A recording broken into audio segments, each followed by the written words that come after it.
Hi friends, this is Ramakrishna. My wife name is Shakuntala. మేము ఇద్దరం కూడా బాగా పురాతనమైనటువంటి ప్రఖ్యాతిగాంచినటువంటి నేపాల్ దేశంలో ఉన్నటువంటి ముక్తినాథ్ దేవాలయానికి సందర్శించడానికి బయలుదేరాం. హైదరాబాద్ విమానాశ్రయానికి వచ్చాం, విమానం ఎక్కుతున్నాం. ఇక్కడి నుంచి లక్నో బయలుదేరి వెళ్తున్నాం. అంటే హైదరాబాద్ నుంచి లక్నో విమానంలో వెళ్తున్నాం, 1200 కిలోమీటర్లు. ఇక్కడ లక్నోలో దిగాం. లక్నోలో లగేజ్ తీసుకున్న తర్వాత బస్సులో బయలుదేరాం. లక్నో నుంచి బస్సులో బయలుదేరాం. ఇది ఇండియా నేపాల్ బార్డర్. ఇక్కడ సెక్యూరిటీ చెక్ అవుతుంది. నా వైఫ్ నా లగేజ్ని చెక్ చేయించింది. ఇది లుంబిని. ఫస్ట్ లుంబిని తగులుతుంది మనకి. లుంబినిలో బుద్ధుడు పుట్టినటువంటి ప్రదేశం. మాయాదేవికి బుద్ధుడు జన్మించింది. ఇది యునెస్కో వాళ్ళు దీన్ని రికగ్నైజ్ చేశారు.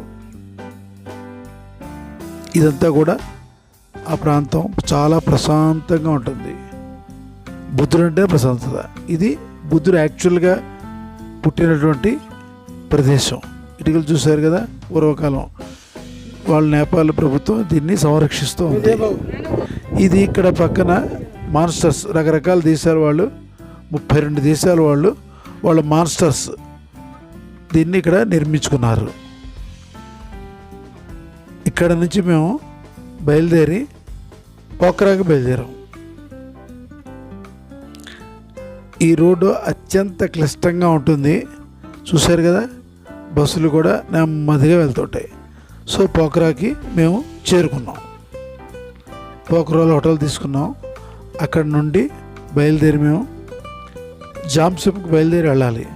అంటే పోఖ్రా నుండి జామ్సప్కి ఫ్లైట్ ఉంది, కానీ ఆ ఫ్లైట్ ఆవేళ క్లైమాటిక్ కండిషన్స్ వల్ల కుదరలేదు. ఇదో చూశారు కదా, ఈ జీపుల ద్వారా మేము బయలుదేరి వెళ్ళాం. ఫ్లైట్లో వెళ్తే పావుగంటే టైము, కానీ ఈ జీపులో వెళ్తే కనుక 1-2 గంటలు, క్లైమేట్ బాగుండిపోతే 3 గంటలు 4 గంటలు, అస్సలు బాగుండిపోతే వెన్ను తిరిగి కూడా వస్తాం. లక్కీగా మేము వెనక్కి రాలేదు, ఎండ వచ్చింది.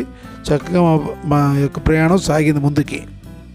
చూశారు కదా, క్లిష్టమైన ప్రదేశం చెప్పాను. అదే ఒక పక్కనేమో కొండ ఉంటుంది, ఒక పక్కన లోయ ఉంటుంది, మధ్యలో రహదారి ఉంటుంది.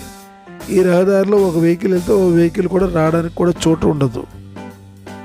అంత క్లిష్టమైనటువంటి ప్రదేశం. ఈ క్రింద నుంచి గండకీ నది ప్రవహిస్తూ ఉంటుంది. ఈ గండకీ నదిలోనే మనకి ఇదిగో గండకీ నది, ఇదే గండకీ నది.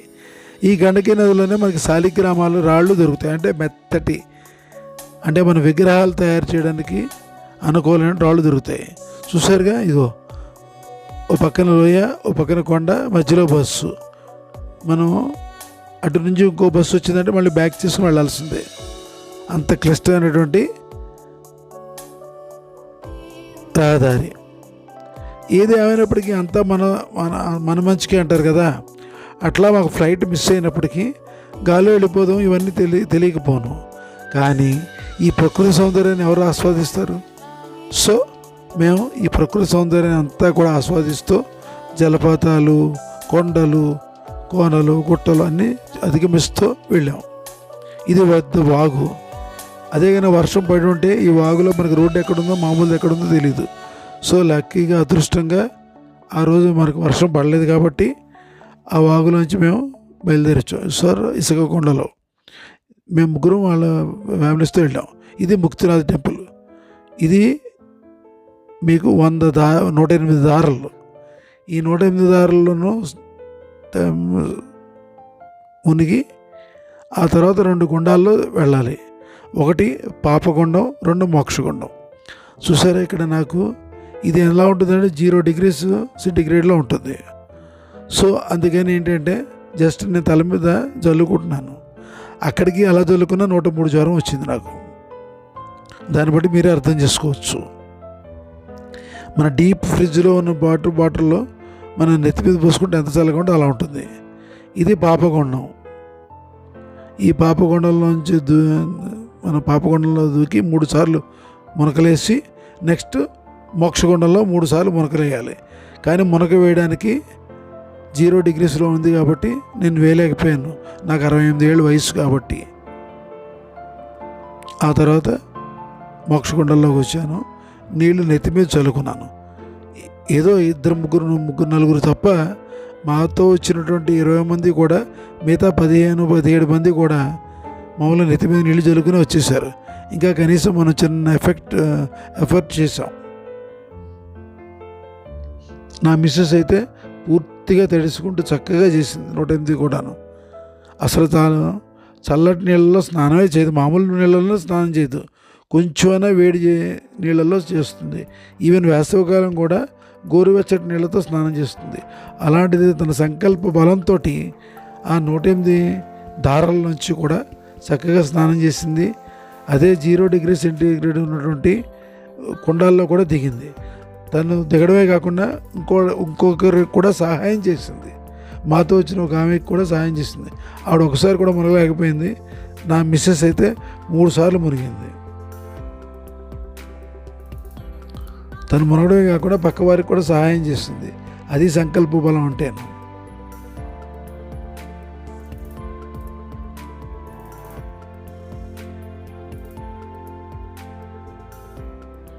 చూడండి, 3 సార్లు మునిగింది. అంతే సంకల్ప బలం. మామూలుగా వేడి నీళ్ళతో స్నానం చేసే మనిషి చన్నీళ్ళతో స్నానం చేసింది. గ్రేట్ కదా. ఈ ముక్తినాథ్ అంటే అసలు గుర్తుపెట్టుకోండి, ముక్తినాథ్ ఆలయానికి చాలామంది చెప్పారు 60 ఏళ్ళు దాటిన వాళ్ళకి ఆక్సిజన్ అందదు, అక్కడ మనం చాలా కష్టపడతాము అని చెప్పారు. నేనైతే చాలా భయపడిపోయాను. కానీ నా వైఫ్ తన యొక్క ప్రోద్బలం వల్లే నేను ముక్తినాథ్కి రావడం జరిగింది. వచ్చినందుకు నేను చాలా అదృష్టవంతుడిగా భావిస్తున్నాను. ఇది ముక్తినాథ ఆలయం. ముక్తినాథ్ అనగానే ఈశ్వరుడు దేవాలయం అనుకుంటారు, కానీ కాదు, ఇది విష్ణుమూర్తి ఆలయం. చాలా పురాతనమైనది విష్ణుమూర్తి ఆలయం. ఇక్కడ సాక్షాత్ విష్ణుమూర్తి బృందా ముని యొక్క శాపాన్ని నుంచి విముక్తి పొందినటువంటి ప్రదేశం. So this is Muktinath. ఇక్కడ విష్ణుమూర్తి సాక్షాత్తు శాలిగ్రామ రూపంలో ఉండి భక్తుల్ని అనుగ్రహిస్తూ ఉంటారు. ఈ లోపల మొబైల్కి చోటు లేదు, అందువల్ల మేము బయటే ఫోటోలు తీసుకున్నాము. ఇదిగో పాపకొండం, అవతలది మోక్షకొండం.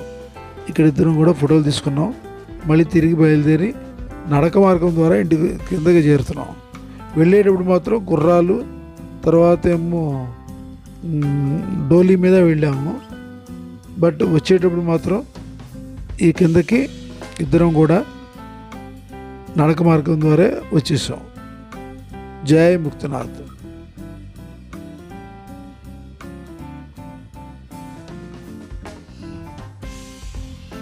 అదృష్టం అది.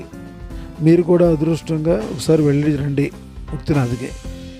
ముక్తినాథ్ కిందకి వచ్చిన తర్వాత అక్కడ ఉన్నటువంటి మనకి ఇవన్నీ కూడా కనబడుతూ ఉంటాయి.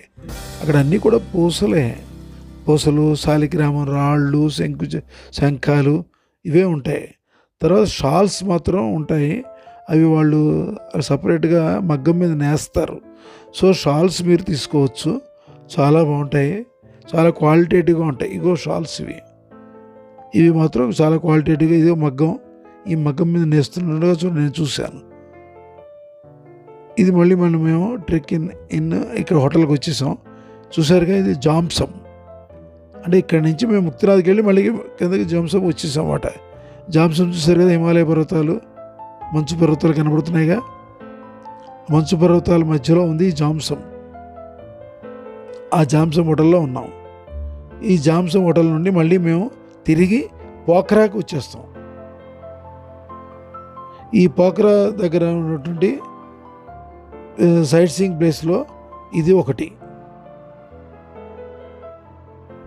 పోఖ్రాలో మరి ఒక దర్శనీయ స్థలం ఏంటంటే బారాహి టెంపుల్. దీన్నే లేక్ టెంపుల్ అని కూడా అంటారు.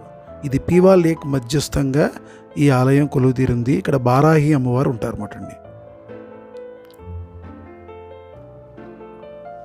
అది ఐలాండ్. ఐలాండ్ మధ్యలో టెంపుల్ ఉంది.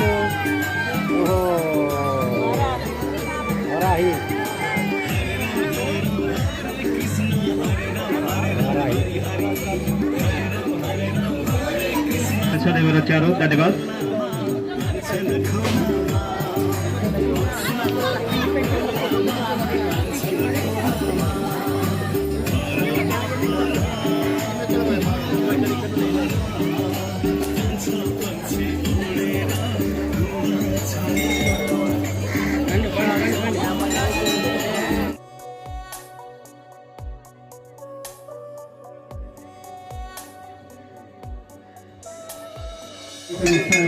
ఇక్కడ కూడా నా వైఫ్ తను తీసుకొచ్చినటువంటి ఒత్తులతో దీపం వెలిగించి అమ్మవారికి చూపిస్తుంది. ఆ తర్వాత మేము బింజావాసిని అంటే మనం వింధ్యావాసిని అంటాం, వాళ్ళు అక్కడ బింజావాసిని అని అంటారు అన్నమాట అండి. బింజావాసిని అమ్మవారు ఇది శక్తిపీఠం. ఇక్కడ అమ్మవారి యొక్క ఎడమ తొడ పడిందని చెప్తూ ఉంటారు. ఇది ఒక శక్తిపీఠం. అట్లాగనే ఇంకో కథ నడుస్తుంది ఏంటంటే, కడక్ మహారాజు గారు తన కళలోకి అమ్మవారు కనబడి ఇట్లా గుడి కట్టమని చెప్పినట్టుగా కూడా ఇది మనం చెప్పుకుంటూ వస్తున్నారు అన్నమాట అండి. ఇక్కడ మేము బింజావాసిని అమ్మవారిని దర్శించుకున్నాం. ఇది రుద్రాక్ష చెట్టు. ఇక్కడ మాత్రం బాగా రుద్రాక్షలు దొరుకుతాయండి ఈ నేపాల్లో. ఇక్కడ మనం తీసుకోవచ్చు, అన్నీ ఒరిజినల్గానే ఉంటాయి. ఎందుకంటే రుద్రాక్ష చెట్లు ఎక్కువ ఈ ప్రాంగణం. ఈ బింజావాసిని అమ్మవారి యొక్క ఆలయ ప్రాంగణం అన్నమాట అండి. ఇదంతాను చుట్టూరాను చాలా అతి మనోహరంగా ఉంది, చాలా ఆనందంగా ఉంది, చాలా ప్రశాంతతగా కూడా ఉంది. అందుకని అంటారు మన పూర్వీకులు, మన బాధ్యతలన్నీ అయిపోయిన తర్వాత తీర్థయాత్రలు చేస్తే మన మనసుకి ఉల్లాసంగా ఉంటుంది, ప్రశాంతత లభిస్తుంది. ఈ సంసార బంధాల నుంచి కొంచెం సేపు మనం ఆనందంగా గడిపిన వాళ్ళం అవుతాం. అదైతే నేను ఇక్కడ పూర్తిగా అనుభూతి చెందాను, నేను నా వైఫ్ కూడా అండి. ఇక్కడ కూడా దీపం వెలిగించింది. ఆ తర్వాత మేము గుప్తేశ్వర మహాదేవ్ టెంపుల్కి వెళ్ళాం. ఇది గుప్తేశ్వర్ మహాదేవ్ గుహ. ఇది మన డేవిస్ ఫాల్ జలపాతానికి ఆపోజిట్లో ఉంటుంది. ఇది పోఖరా సిటీలోనే ఉంటుంది. దీన్ని 16వ శతాబ్దంలో ఆ లోకల్ పీపుల్ వాళ్ళు ఏదో గడ్డి కోసుకుంటున్నప్పుడు కూడా కనిపెట్టారట ఈ గుహని. అది ఆ విధంగా ఇక్కడ కథ చెప్పుకుంటూ ఉంటారు. ఇదిగో ఇక్కడ 100 రూపాయలతో మేము టికెట్ ఒకటి తీసుకుని పర్ పర్సన్ 100 రూపీస్ అని కింద గుహలోకి వెళ్ళాం. అక్కడికి చెప్పారు మా వాళ్ళు, గుహలోకి వెళ్తే అది చాలా లోపలికి వెళ్ళి మళ్ళీ బయటకు వస్తుంటే ఎక్కడో కష్టం, తర్వాత లోపల కూడా ఆక్సిజన్ కొంచెం తక్కువగా ఉంటుంది అన్నట్టుగా చెప్పారు. బట్ నాకు నా వైఫ్కి ఏమీ అవ్వలేదు. చక్కగా మేము వెళ్ళి అక్కడ ఉన్నటువంటి శివుడిని మందిరాన్ని దర్శించుకున్నాం, శివలింగాన్ని కూడా దర్శించుకున్నాం. ఇక్కడ ఉన్న ప్రత్యేకత ఏంటంటే, ఆ శివలింగం మీదకి ఆపోజిట్లో ఉన్న జలపాతంలో ఉన్నటువంటి నీళ్లు అవి అక్కడ అభిషేకంగా పడుతూ ఉంటాయి. అది దీని ప్రత్యేకత. ఇదిగోండి గుహ. ఆ గుహ లోపలికి వెళ్ళాలన్నమాట అండి, పైనుంచి దిగుతూ. అక్కడి నుంచి మేము డేవిస్ ఫాల్ దగ్గరకు వచ్చాము. ఇది జలపాతం. కింద దిగి అక్కడ ఉన్నటువంటి జలపాతాన్ని కూడా మేము సందర్శించామండి. ఇక్కడ ఏంటంటే ప్రతి నాణ్యాలు వేస్తే దాని మీద పడాలని నమ్మకం.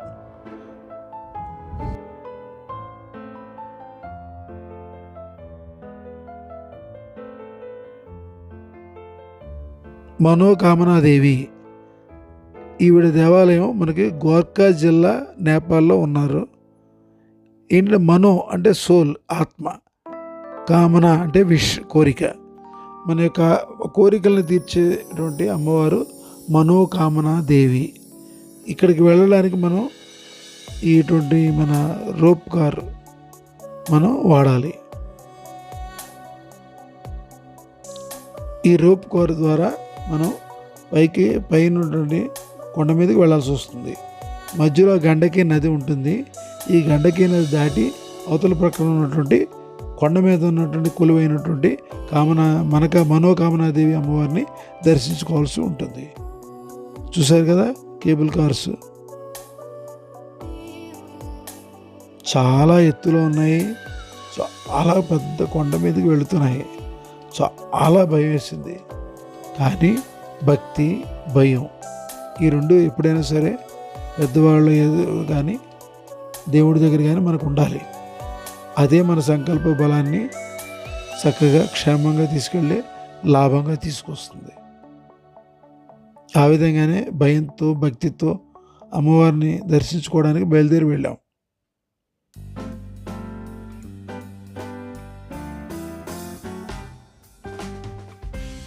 చూసారా, ఆ కొండ పైన ఉన్నారు అమ్మవారు కొలువై.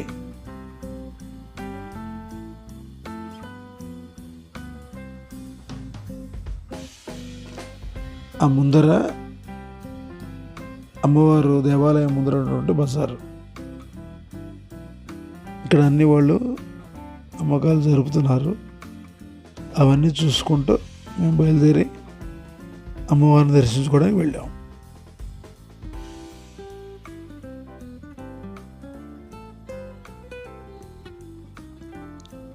చూసారా, దేవుళ్ళు ఎప్పుడు కొండల మీద ఉంటారు. అంత కష్టంతో వెళ్తేనే మనకి భక్తిభావం ఏర్పడుతుంది. చూసారుగా, మనోకామని దేవాలయం. ఇవన్నీ కూడా పగోడా స్ట్రక్చర్స్లోనే ఉంటాయి. మన దేవాలయాల మాదిరిగా ఉండవు. ఇవి టిబెటియన్ స్టైల్లో ఉంటాయి ఇవన్నీ కూడా. ఎందుకంటే ఇవన్నీ కూడా నేపాల్లో ఉన్నాయి. ఇప్పుడు నేను చూసినటువంటి దేవాలయాలన్నీ కూడా నేపాల్లో ఉన్నాయి. సో నేపాల్ వాళ్ళ బుద్ధిస్ట్ స్ట్రక్చర్స్ ప్రకారం, పగోడా స్ట్రక్చర్స్ ప్రకారం వాళ్ళు కట్టారు.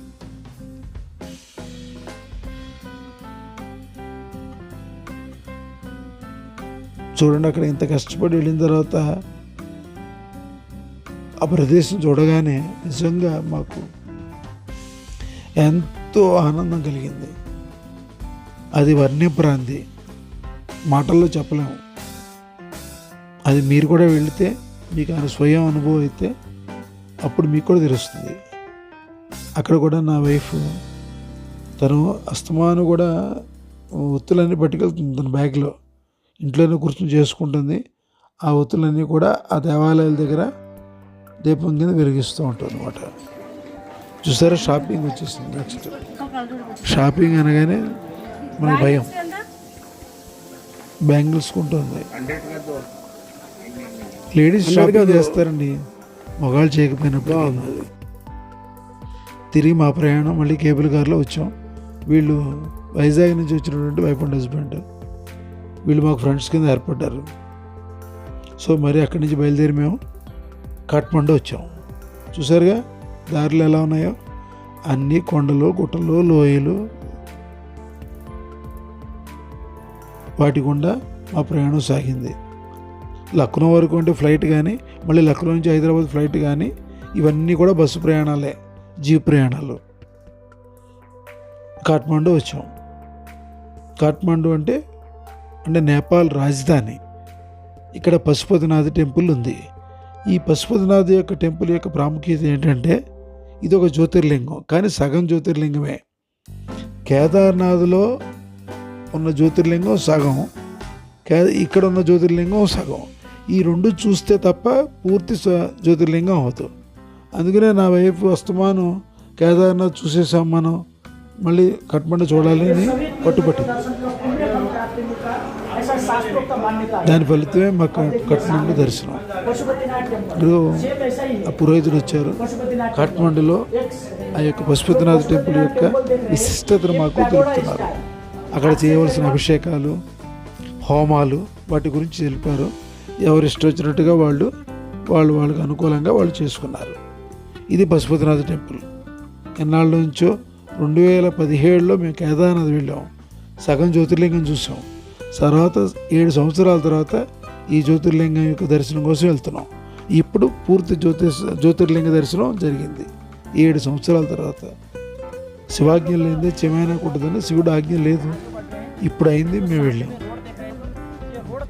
పురోహితుడు గారు అన్నీ కూడా మాకు డీటెయిల్డ్గా చెప్తున్నారు.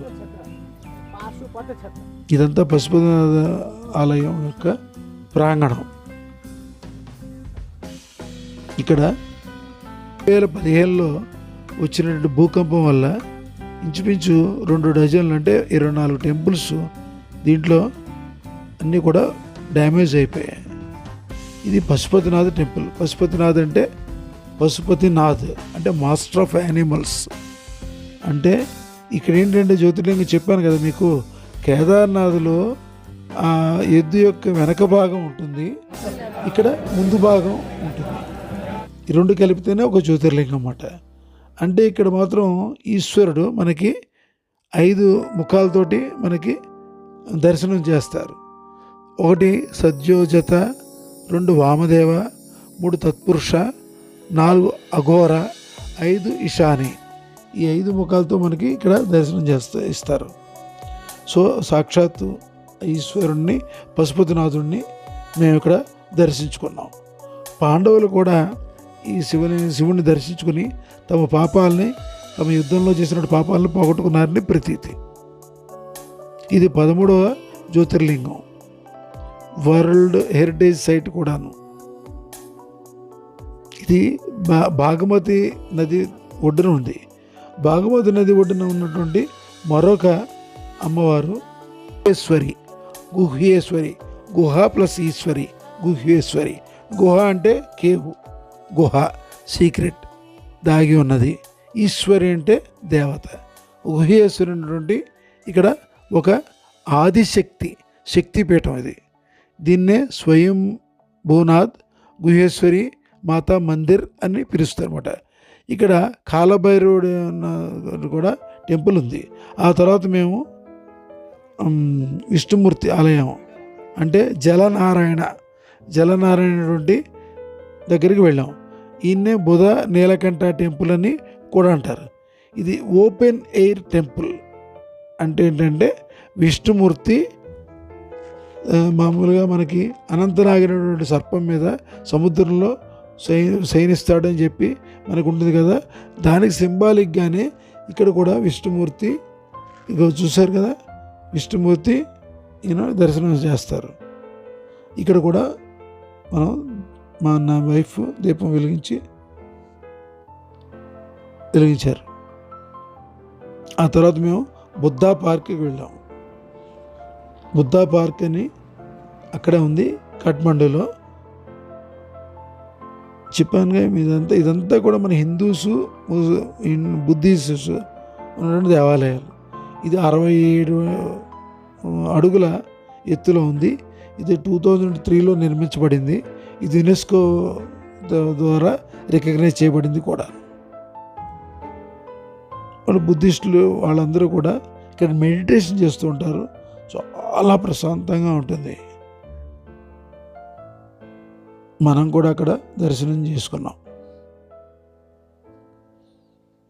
ఆ తర్వాత హోటల్కి వచ్చేసాం. ఇక్కడి నుంచి బయలుదేరి మేము జనకపురి కాఠ్మండూ నుంచి జనకపురికి ఫ్లైట్లో బయలుదేరాం. జనకపూర్ వచ్చేసాం. జనకపూర్ అంటే జనకుడు మిథిలా నగరం. ఈ మిథిలా నగరం జనక మహారాజు పరిపాలించాడని చెప్పేసి అక్కడ జనకుడికి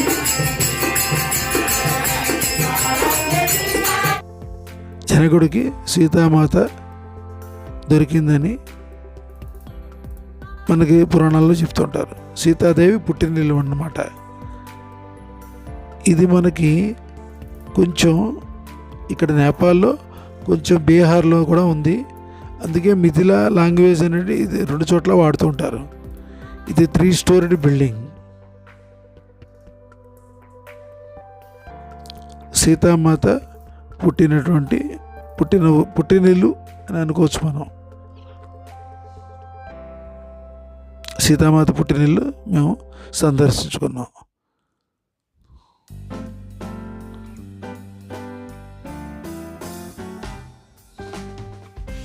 జనక్పూర్ పూర్వం మిథిలా నగరం.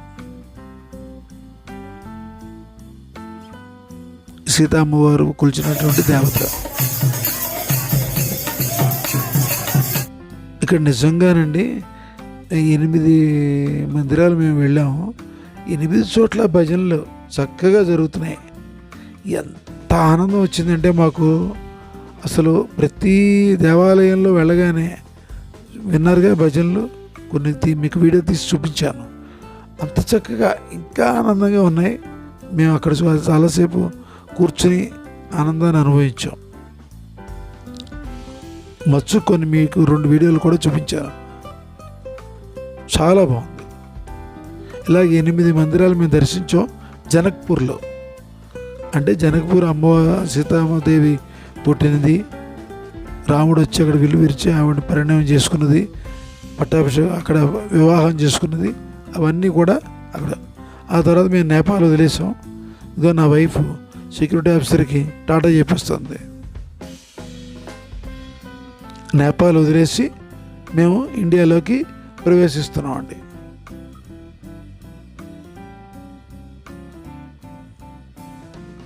చూసారు ఇండియన్ ఫ్లాగ్. సో ఇండియాలో ప్రవేశించి ఎక్కడికి వచ్చాం? అయోధ్యకి వచ్చాం. అయోధ్య ఎవరు? రాముడు పుట్టినిల్లు, అంతే కదా. రాముడేమో అయోధ్యలో పుట్టాడు ఇండియాలో, సీతామ్మవారు జనక్పురిలో పుట్టారు. అన్నీ పక్కపక్కలనే. ఇప్పుడంటే మనం నేపాలు ఇండియా అనుకుంటున్నాం, కానీ అప్పుడు మాత్రం చూసారుగా, సీతాదేవి అక్కడ పుట్టారు, రాముడు వారు ఇక్కడ పుట్టారు. సో అయోధ్యలో మేము బయలుదేరి సరయూ నదికి స్నానం చేయడానికి బయలుదేరుతున్నాం. ఇది వీణా సెంటర్. అయోధ్యలో మేము బయలుదేరి అక్కడ ఉన్నటువంటి సరయూ నదిలో స్నానం చేసి, తర్వాత రామ్లల్లా 5 సంవత్సరాల బాలుడు రాముణ్ణి దర్శించుకున్నాం. తెలుసు కదా, ఇది రామ జన్మభూమి. దీని హిస్టరీ 16వ శతాబ్దంలో మొఘళ్ళు బాబ్రీ మసీద్ అని కట్టేశారు. దాన్ని అదృష్టవశాత్తు మనం హిందువులు కోర్టులో తీర్పు ద్వారా మనం రాముడిదే అని చెప్పేసి ఈ జన్మభూమిని మనం తీసుకున్నాం. మనకి ఈ సంవత్సరం 22 జనవరిలో మన ప్రధానమంత్రి నరేంద్ర మోడీ గారు దీన్ని ఓపెన్ కూడా చేశారు.